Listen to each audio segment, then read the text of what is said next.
ऐसे समय में जब पूरा देश कोरोना जैसी घातक बीमारी के चपेट में है, देश के नागरिक डर और भय के साए में जीने पर मजबूर हैं, नफरत की राजनीति का खेल बड़े ही सुनियोजित तरीके से जारी है। कोरोना के खिलाफ प्रभावी और निर्णायक लड़ाई लड़ने की जगह सरकार को अपने लक्ष्य की प्राप्ति की अधिक जल्दी है। दूसरे शब्दों में कहा जा सकता है कि सत्ता का नाजायज फायदा उठाकर कुछ लोग निर्दोष लोगों के खिलाफ कानूनी कार्रवाई करके सांप्रदायिकता के एजेंडे को आगे बढ़ाने के निंदनीय प्रयास में लगे हुए हैं। दिल्ली दंगों पर दायर दिल्ली पुलिस की चार्जशीट को एक तरफा, भेदभावपूर्ण और विशेष मानसिकता की पूर्ति पर आधारित कानून का उल्लंघन करार देते हुए जमीयत उलमाए हिंद के अध्यक्ष मौलाना अरशद मदनी ने कहा कि जमीयत उलमाए हिंद दंगा पीड़ितों को न्याय दिलाने के लिए सभी संभव कानूनी तरीके अपनाएगी। इसके लिए उन्होंने वकीलों की टीम भी गठित कर दी है। उन्होंने सीएए के खिलाफ अभियान चलाने वालों की अंधाधुंध गिरफ्तारियों और दिल्ली दंगों में हो रही एक तरफा कार्रवाइयों पर कहा कि यह कितना दुर्भाग्य की बात है कि लॉकडाउन में भी विशेषकर मुस्लिम अल्पसंख्यकों के खिलाफ अपने गुप्त एजेंडे को पूरा करने के लिए राजनेताओं की ओर से पुलिस का प्रयोग किया जा रहा है। यहाँ तक कि कोरोना के भय से जब लोग घर से बाहर निकलने का साहस भी नहीं कर पा रहे हैं, उस समय सीए के खिलाफ अभियान चलाने के इल्जाम में निर्दोष मुसलमानों को गिरफ्तार किया जा रहा है।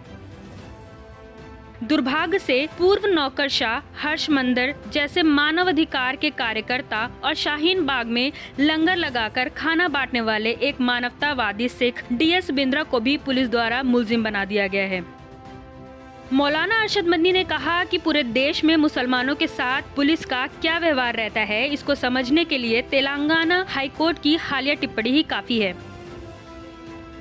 उल्लेखनीय है कि तेलंगाना हाईकोर्ट ने एक पीआईएल की सुनवाई करते हुए पुलिस को लॉकडाउन में भी मुसलमानों के खिलाफ सबसे अधिक मुकदमे दायर करने पर फिटकार लगाते हुए हैदराबाद पुलिस से सवाल किया कि लॉकडाउन के उल्लंघन के खिलाफ सबसे अधिक मुकदमे मुसलमानों के खिलाफ ही क्यों दर्ज किए गए। क्या इसका अर्थ ये है कि अन्य लोगों ने लॉकडाउन का उल्लंघन ही नहीं किया?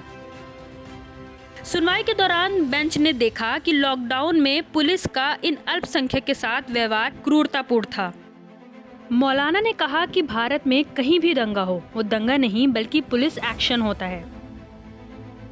दिल्ली में भी पुलिस की यही भूमिका है और सभी सरकारों में एक चीज समान नजर आती है कि हमला भी मुसलमानों पर होता है, मुसलमान ही मारे भी जाते हैं, उन्हीं के मकान और दुकानों को जलाया भी जाता है, फिर उन्हीं पर गंभीर मुकदमे दायर करके उन्हीं को गिरफ्तार भी कर लिया जाता है। दिल्ली में भी पुलिस और सुरक्षा एजेंसियां गद्दारी, यूएपीए और तरह तरह के गंभीर मुकदमों के तहत मुसलमानों को देश भर से गिरफ्तार कर रही है और उनके खिलाफ संकीर्ण मीडिया ट्रायल चलाकर मुसलमानों के खिलाफ माहौल बना रहा है। मौलाना ने कहा, इस दंगे में जिन 53 लोगों की मौत हुई थी उनमें से मुसलमानों की संख्या 38 बताई जाती है, जो दंगइयों के हाथों बहुत बेरहमी से मार डाले गए। लेकिन पुलिस ने उनमें से कुछ ही लोगों के मामले में जांच की है और बाकी लोगों की हत्या की जिम्मेदारी अज्ञात दंगइयों के सर डाल दी है। इसके विपरीत आईबी अधिकारी अंकित शर्मा और कांस्टेबल रतन लाल की मृत्यु के मामले में दर्जनों मुसलमानों को नामदर्ज करके चार्जशीट बनाई गई है। मौलाना ने कहा, वास्तविकता तो ये है कि दंगों के जिम्मेदार कपिल मिश्रा, अनुराग ठाकुर, प्रवेश वर्मा के भड़काऊ भाषण और बयानों को अनदेखा करते हुए इसकी पूरी जिम्मेदारी आंदोलनकारियों पर डाल दी गई है। उनके खिलाफ गंभीर धाराएं लगाई गई हैं, जिनमें यूएपीए की धारा 120B, 153A, 124A भी शामिल है।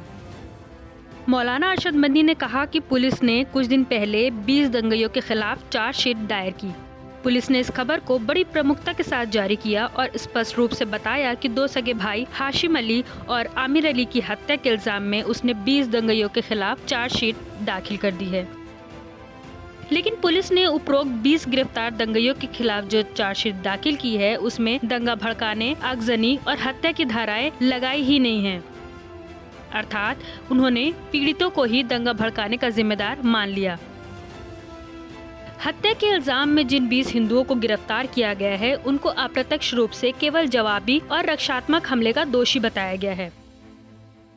स्पष्ट रहे कि एक हिंदी दैनिक समाचार में प्रकाशित अवधेश कुमार की रिपोर्ट के अनुसार अब तक लगभग 2650 लोगों को गिरफ्तार किया गया है, जिसमें 550 हिंदू और 2100 मुसलमान हैं।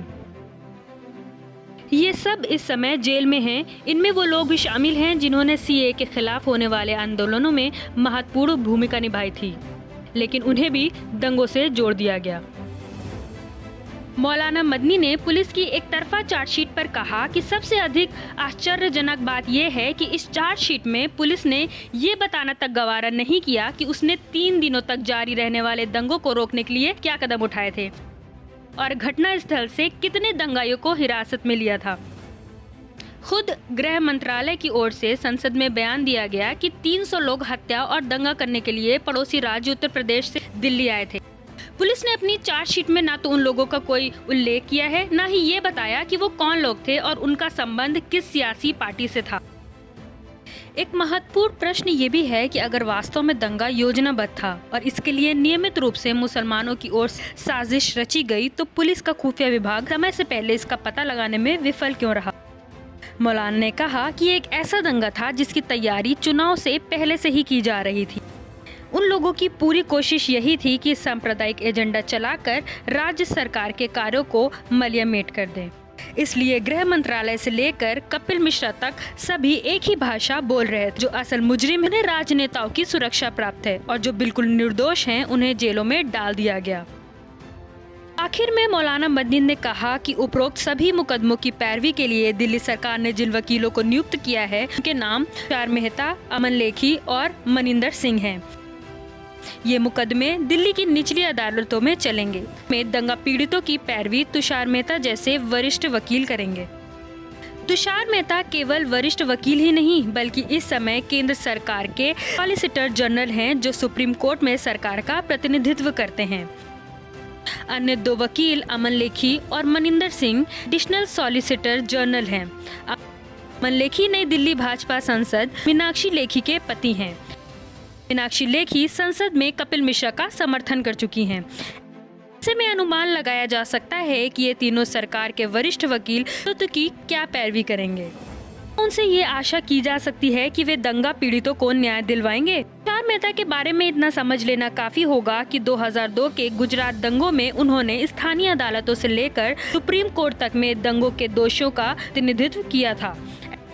में प्रश्न उठता है कि सरकार ने तुषार मेहता को दंगा पीड़ितों की पैरवी के लिए सरकारी वकील क्यों नियुक्त किया। रुबान सारी, bureau report, Hind news, Delhi.